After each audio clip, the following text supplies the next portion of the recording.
Bonjour, mon nom est Jérémy, je suis directeur de produits chez Léomed. Aujourd'hui, je viens vous parler de la dernière mise à jour produit. On va couvrir les principales fonctionnalités qui ont été déployées, notamment la nouvelle vue Monitoring qui est l'ancienne vue de surveillance des patients avec un lot d'améliorations, les appels rapides d'un patient, une médiathèque et des fonctionnalités supplémentaires aussi avec les catégories et aussi un tout autre lot d'améliorations que je vais pouvoir vous mentionner à la fin de la vidéo.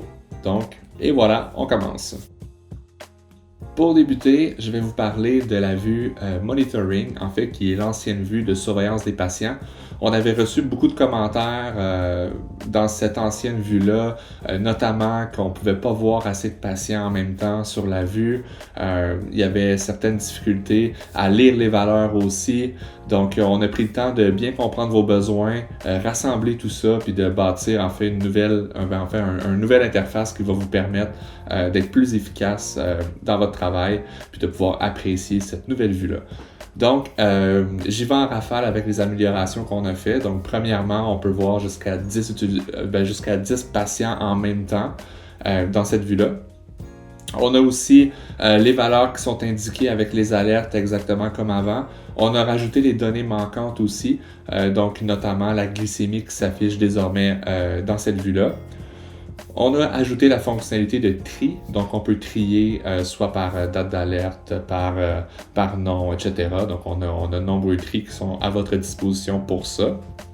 En un coup d'œil rapide, on peut voir le logo aussi de l'appareil qui est utilisé par le patient. Donc si un patient a deux appareils, on va voir le logo aux deux endroits, ce qui est quand même pratique et efficace. On vous a écouté aussi par rapport à la date de la dernière prise lors d'une valeur ou la cible. Donc désormais, avec votre curseur, si vous êtes sur une valeur, vous allez pouvoir voir dans le fond, dans les derniers 8 heures, c'était quoi la valeur minimum, maximum et la moyenne. Et ainsi, on peut voir les 3 dernières valeurs. Lorsque c'est possible aussi, on a ajouté une cible qui est indiquée. Donc vraiment, en un coup d'œil avec le curseur, vous pouvez voir toutes les informations qui sont nécessaires pour effectuer le bon suivi. Donc en espérant que ça puisse vous plaire. On a aussi l'ECG, donc on a retravaillé l'ECG dans cette vue-là qui vous permet de pouvoir zoomer et dézoomer, donc d'avoir une meilleure vue de l'ECG en temps réel avec vos valeurs. Donc le travail qui a été fait autour de ça, c'est vraiment pour vous simplifier le travail, pour s'assurer que ça réponde bien à vos besoins. 2 améliorations importantes dans le profil patient. Donc, la première amélioration, c'est qu'on peut désormais faire un appel rapide à partir du profil patient.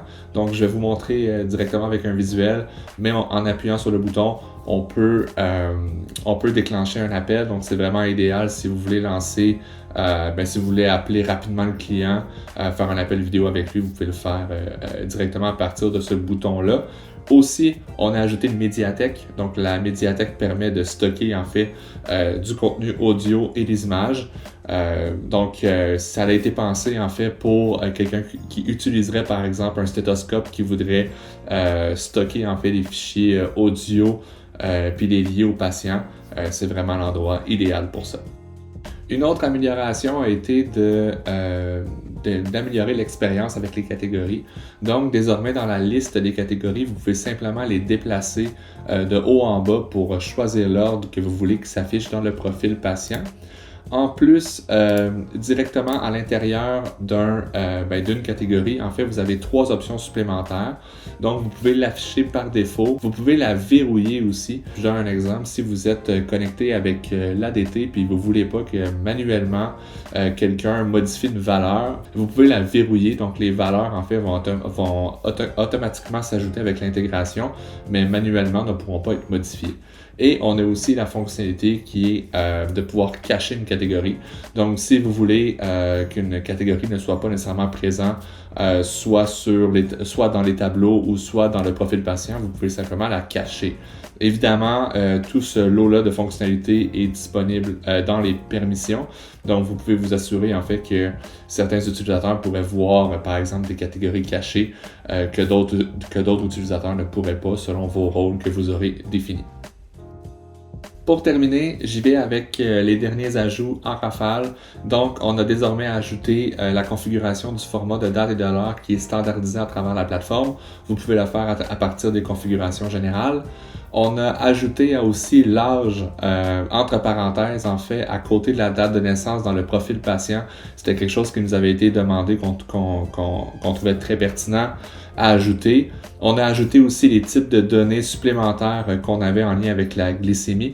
Donc, par exemple, les données de contrôle qualité vont être identifiées directement avec le curseur par-dessus la donnée, ce qui est vraiment intéressant. On a un nouveau chargement, en fait, par section dans le profil patient notamment. Donc, ça permet un chargement plus rapide du profil patient suite à des commentaires qu'on avait eus. On peut réorganiser l'ordre des onglets dans le tableau de bord. Ça aussi, c'est simplement pour vous approprier davantage l'outil, pour être certain que lorsque vous ouvrez le tableau de bord, que l'onglet que vous utilisez le plus souvent soit celui qui affiche en premier. Et on a aussi l'affichage des patients dans le tableau de bord qui est non seulement avec du monitoring, mais aussi avec un formulaire, donc quelque chose qui avait été demandé aussi. Donc, c'était les mises à jour en rafale. Si vous avez des questions sur quoi que ce soit en lien avec la mise à jour, n'hésitez pas à faire signe à l'équipe de Léomède. Ça va nous faire plaisir de vous accompagner ou de vous donner davantage d'informations. Merci!